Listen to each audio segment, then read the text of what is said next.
L'hôpital public est né à la fin de la Seconde Guerre mondiale avec le Conseil national de la résistance. Bon, je fais un peu rapide.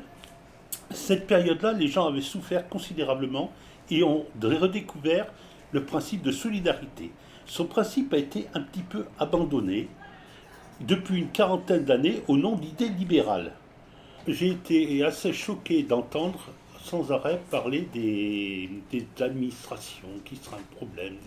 Mais il faut bien comprendre une chose, c'est qu'effectivement, au niveau administratif, il y a deux grandes catégories.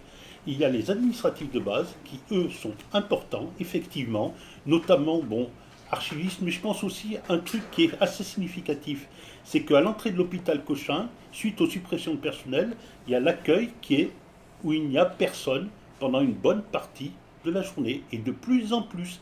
Et on se retrouve avec des patients paumés dans l'hôpital, et je pense que la période est suffisamment stressante pour que ces gens-là soient guidés décemment.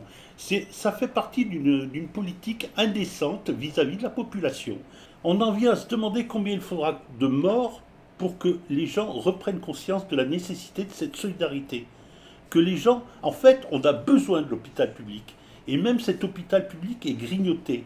Il y a eu une multiplication des strates de direction avec la division, enfin le regroupement, pseudo-regroupement en GH, en supra-GH, etc.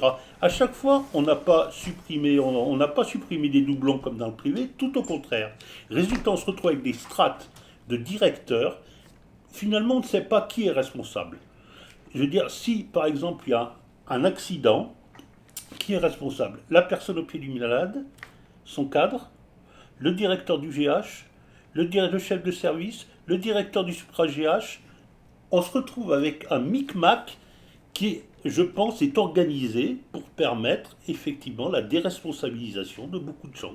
Je siège en commission de réforme et effectivement, ils sont en train de chercher tous les moyens possibles et imaginables pour ne pas reconnaître en maladie professionnelle. Et notamment, ça va jusqu'à l'absurde. Il faut savoir qu'ils refusent actuellement des maladies professionnelles de gens ayant eu le Covid à la première vague sous prétexte qu'ils n'ont pas eu de test PCR. Il n'y avait pas de test PCR positif. Comment pourrait-on avoir des tests dans ce cas-là? Donc là, on a affaire vraiment à de la mauvaise foi. Quant à M. Macron, je voudrais lui poser une question. Est-ce que la santé est un rôle régalien de l'État ou non?